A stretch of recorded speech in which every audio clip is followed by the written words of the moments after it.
చంద్రబాబు నాయుడు గారు నేను ఇచ్చిన స్టేట్మెంట్ అయితే కనుక వైరల్ అవుతుంది. రౌడీ షీటర్ అనేవాడు రాష్ట్రంలో ఉండటానికి వీలు లేదు, ఉంటే కనుక రాష్ట్ర బహిష్కరణే జరుగుతుందంటూ ఆయన ఇచ్చిన స్టేట్మెంట్ని అసలు ఎలా చూడాలంటారు? చాలా ఏంటంటే ఒక లీడరు ఒక రాష్ట్రాన్ని కాపాడే విధంగా, ఒక లీడరు ఒక రాష్ట్రానికి అండగా ఉండే విధంగా, ఒక లీడరు ఒక రాష్ట్రాన్ని అభివృద్ధి పదంలో నడిపే విధంగా మాట్లాడిన మాటగా నేనైతే అనుకుంటున్నా.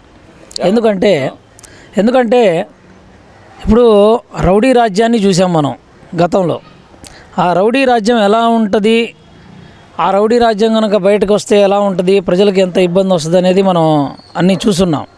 కాబట్టి ఆ యొక్క రౌడీజాన్ని తట్టుకొని మనుషులు, సాధారణ ప్రజలు భయభ్రాంతులయ్యి వాళ్ళ యొక్క కుటుంబాలని రక్షించుకోవడానికి ఇబ్బంది పడాల్సిన పరిస్థితి అనేది రాకుండా ఉండాలి అనే ఉద్దేశంతో మాట్లాడిన సందర్భంలా కనబడుతుంది. ఎందుకంటే గౌరవనీయులు ముఖ్యమంత్రి వర్యులు నారా చంద్రబాబు నాయుడు గారు ముందు నుండి కూడా ఆయన వస్తున్నాడంటే లా అండ్ ఆర్డర్ కంట్రోల్లో ఉంటుంది అని ఒక ముద్ర ఉంది ఆయన మీద. లా అండ్ ఆర్డర్ అనేది చాలా కంట్రోల్లో ఉంటుందని, వారు వచ్చినా కూడా పోలీసులకు ఫుల్ పవర్ ఇచ్చేస్తారు. మీకు ఎక్కడైతే ప్రాబ్లం జరిగిందో వాటి మీద యాక్షన్లు తీసుకోండి అనే ఫుల్ పవర్ ఇవ్వటం అనేది అందరం చూసాం మనం. కాబట్టి గతంలో చూసాము, ఇప్పుడు కూడా అదే విధంగా చంద్రబాబు నాయుడు గారు అయితే అదే రకంగా వ్యవహరిస్తున్నారు. ఇది నిజంగా ఇది ఎంతో స్వాగతించాల్సిన విషయము. మేమందరం కూడా సాధారణ ప్రజలు ఎవరైతే ఉన్నారో, ఒక రౌడీలు తప్పితే, రౌడీజం చేసేవాళ్ళు తప్పితే, వాళ్ళ ఇదిని తప్పితే ఇక మిగతా వాళ్ళందరూ కూడా అసలు మామూలుగా స్వాగతిస్తున్నారు ఈ యొక్క ఇదిని. అంటే బాబు గారు చేసే విధానం అనేది, వారు చెప్పిన మాట అనేది ఎంతో చాలా చక్కగా వినటానికే మనకి ఎంతో హాయిగా మనం ఇక హాయిగా మన ఇళ్లలో మనం బ్రహ్మాండంగా ప్రశాంతంగా నిద్రపోవచ్చు భయభ్రాంతులు లేకుండా అనే ఒక ఉద్దేశం అనేది నాకైతే కనబడింది. ఇదంతా ఏమీ కాదు, అసలు రౌడీయిజం జరుగుతుంది ఈ గవర్నమెంట్లో అనేది విపక్షాలు అంటే వైసీపీ నాయకుల వాదన. దీన్ని నిజమే అనుకోవాలంటారా మరి? ఇది రౌడీయిజం కాదండి జరుగుతుంది. ఎందుకంటే గతంలో మీరు చూసుకుంటే గత ప్రభుత్వంలో వాళ్ళు ఏ విధంగా అయితే ఆ మత్తు పదార్థాలకు బానిసలు చేశారు, గంజాయి వాటిని పెంపకాలు ఎన్నిసార్లు ఎక్కడెక్కడ పట్టుకున్నారో అది గుర్తుపెట్టుకోండి. దాని ఎఫెక్టు, దాని యొక్క ఇది ఇప్పటికీ పిల్లల్లో అది ఎక్కువగా నాటుకుపోయి ఉందనే దానికి నేనైతే అది అగ్రీగా అవుతాను. ఎందుకంటే ఇప్పుడు ప్రభుత్వం అనేది ఎన్నో రకాలుగా ఆ యొక్క మత్తుకు బానిస అయిన గంజాయి కానివ్వండి, డ్రగ్స్ కానివ్వండి, ఏ విధంగా రాష్ట్రంలో విపరీతంగా ఇక్కడి నుంచి ఎక్కడెక్కడ ట్రాన్స్ఫర్ అయినాయో, ఎక్కడెక్కడ పట్టుకున్నారో ఇవన్నీ కూడా మనం వార్తల్లో విన్నాము గతంలో, ఇవన్నీ చూసాం కూడా. అలాంటి దాన్ని కూడా రౌడీజంతో పాటు అలాంటి దాన్ని కూడా అధిగమించాలని ఎన్నో అవేర్నెస్ ప్రోగ్రామ్స్ పోలీసుల ద్వారా మీకు అన్ని చోట్ల కూడా రాష్ట్రమంతటా కూడా ఈ యొక్క విధానాన్ని, డ్రగ్స్కి మీరు బానిసవద్దని స్కూల్ పిల్లల కానించి కాలేజీ పిల్లల కానివ్వండి అందరినీ కూడా ఒక ర్యాలీలాగా ఏర్పాటు చేసి వాళ్ళని కూర్చోబెట్టి వాళ్ళకి దానివల్ల జరిగే దుష్పరిమాణాలు ఎలా అయితే ఉన్నాయో, దానివల్ల దుష్ప్రభావాలు ఏ విధంగా ఉంటున్నాయో, తర్వాత ఒకవేళ ఒక దాంట్లో ఇరుక్కుంటే, డ్రగ్స్ కేసుల్లో ఇరుక్కుంటే పిల్లల భవిష్యత్తు ఏ విధంగా పాడవుతుందో, ఎన్ని రకాలుగా ఇబ్బంది పడతారో పోలీస్ కేసులు అయితే అనే యొక్క అవగాహనని ఏర్పాటు చేస్తున్నారు. మీరు ఒక రౌడీజం గురించే మాట్లాడుతున్నారు. పాతకాలంలో ఉన్న ఈ యొక్క మత్తు పాత ప్రభుత్వం ఏర్పాటు చేసిన ఈ యొక్క విధానాన్ని అంటే వాళ్ళ టైంలోనే బాగా పెరిగింది చూసాం మనం. సైకోల్లా ప్రవర్తించడం, రోడ్డు మీద వచ్చి ఎట్లా పడి అట్లా తిట్టడం చేయటం అలాగే చూసాం మనం. అలాంటి వాళ్ళని కూడా ఇప్పటికి కూడా అది కొనసాగుతుంది అనేది రౌడీజం అయితే లేదు, అదైతే కొనసాగుతుంది. నేను అది అగ్రీ అవుతున్నాను. ఆ కొనసాగుతున్న దాన్ని బ్రేక్ చేయడానికి కూడా బాబు గారు ఆలోచిస్తున్నారంటే ఆయన ఏ ఇంటికి కూడా ఒక పెద్ద ఆయనలాగా ప్రతి ఇంటికి ఆంధ్రప్రదేశ్లో ఉన్న ప్రతి ఇంటికి ఒక పెద్ద ఆయనలాగా బాధ్యత తీసుకున్నాడు. కాబట్టే ఇన్ని రకాలుగా పిల్లల్ని, యువతని కాపాడాలి, యువతని ఒక మంచి దోవకు తీసుకెళ్ళాలి, ఒక మంచి దీనికి ఒక సెటిల్ అయ్యేలాగా తీసుకెళ్లాలనే ఉద్దేశం మనకు క్లియర్గా కనబడుతుందని నేను అనుకుంటున్నాను.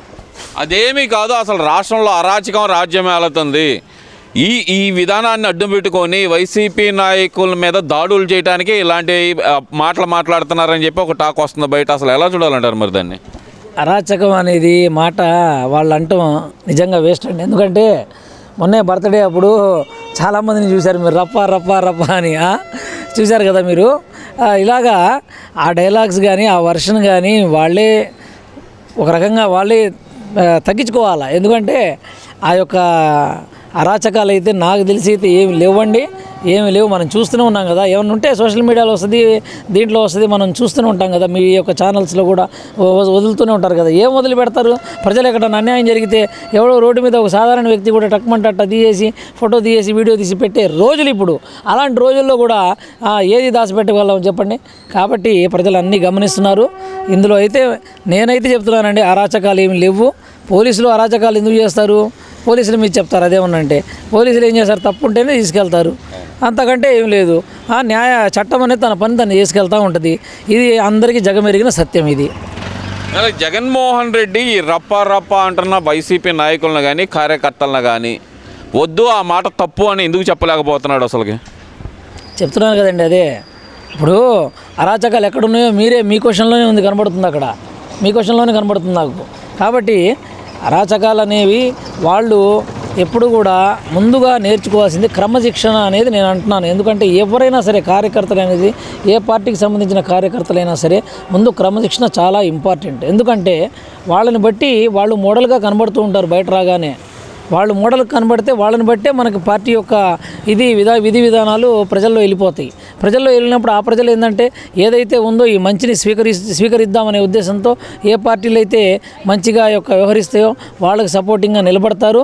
ఎవరైతే ఏ పార్టీ వాటితో పాటుగా సంక్షేమ పథకాలు కూడా, అభివృద్ధి కూడా, అంటే ఉద్యోగాల పట్ల అభివృద్ధి కానీ ఇవన్నీ చూసుకొని ఆ యొక్క పార్టీ పక్షాన ఎవరైతే కార్యకర్తలు క్రమశిక్షణగా ఉంటారో ఆ పార్టీకి ఎక్కువగా మొగ్గు చూపుతా వాళ్ళ వైపు ఉండటానికి ఎప్పుడు కూడా మనం గమనిస్తూ ఉన్నాం. అలాంటి పార్టీని వాళ్ళు మళ్ళీ మెజార్టీ ఓట్లతో ఎవరైనా గెలిపించుకుంటారు. వాళ్ళ పిల్లల భవిష్యత్తును బాగా చక్కదిద్దుకోవాలనే ఉద్దేశమే ఉంటుంది. అది గమనించాలని నేను తెలియజేస్తున్నాను. అంటే ఇక్కడ ఇప్పుడు వైసీపీ నాయకుల్ని కంట్రోల్ చేయలేని జగన్మోహన్ రెడ్డి ప్రభుత్వం మీద నేను యుద్ధం ప్రకటిస్తానని అంటున్నాడు. ఆయన ఇంకొక సంవత్సరంలో పాదయాత్రకు వచ్చి నేను యుద్ధం ప్రకటిస్తాను అని చెప్పి అయితే మాట్లాడుతున్నాడు. మరి సొంత కార్యకర్తలను కంట్రోల్ చేయలేని వ్యక్తి ఆయన ప్రభుత్వం మీద యుద్ధం చేసే పరిస్థితి ఉందంటారా? మరి యుద్ధం చేసుకుంటే ప్రకటించుకోమనండి, అందులో తప్పు లేదు. ఎందుకంటే మీరు వచ్చి బయటకి ఓపెన్గా మీ యొక్క భావాలు చెప్పొచ్చు. మా ప్రభుత్వం ఏదన్నా ఏమైనా తెలియని ఏమన్నా చేసినా ఏమైనా లోపాలు ఉంటే మీరు అడగడానికి మీకు ఆ స్వేచ్ఛ ఉంది, మీకు మేము స్వాగతిస్తున్నాము. అలానే బాబు గారు కూడా అలాంటి వాటిలో అయితే ఇది వాళ్ళది, మీ టాలెంట్ మీరు చూపించుకోండి. అక్కడ గతంలో చూపించుకున్నారు, మీకు పబ్లిక్ కూడా మీకు ఏందనేది రిజల్ట్ కూడా చూపించారు. సరే ఈసారి కూడా మీరు వచ్చి ఏమైనా చూపించుకోవచ్చు, తప్పు లేదు. కానీ ఇక్కడైతే సుస్థిరంగా ప్రశాంతంగా ఇప్పుడున్న కూటమి ప్రభుత్వం చక్కగా ఏ విధమైన లోటుపాట్లు లేకుండా అన్ని విధాలకు కూడా ఇటు ఉద్యోగ కల్పనలో కానివ్వండి, లేకపోతే ఇటు రాష్ట్ర ప్రజల అభివృద్ధి కానివ్వండి, అన్ని విధాలకు కూడా సంక్షేమ కార్యక్రమాలు కానీ అన్నీ చేసుకుంటా ముందుకు సాగుతూ ఉంది. అందులో తప్పకుండా విజయం అనేది ఎప్పుడు కూడా కూటమి ప్రభుత్వం సాధిస్తుందని చెప్పి నా అంచనా అనమాట. ఎందుకంటే ప్రజలందరూ కూడా దాన్నే కూటమి ప్రభుత్వాన్నే అంగీకరిస్తున్నారు. కూటమి ప్రభుత్వం మంచి స్థాయికి వెళ్తుందని చెప్పేసి మళ్ళీ ఫ్యూచర్లో కూడా రాబోతుందని చెప్పేసి నేను తెలియజేస్తున్నాను.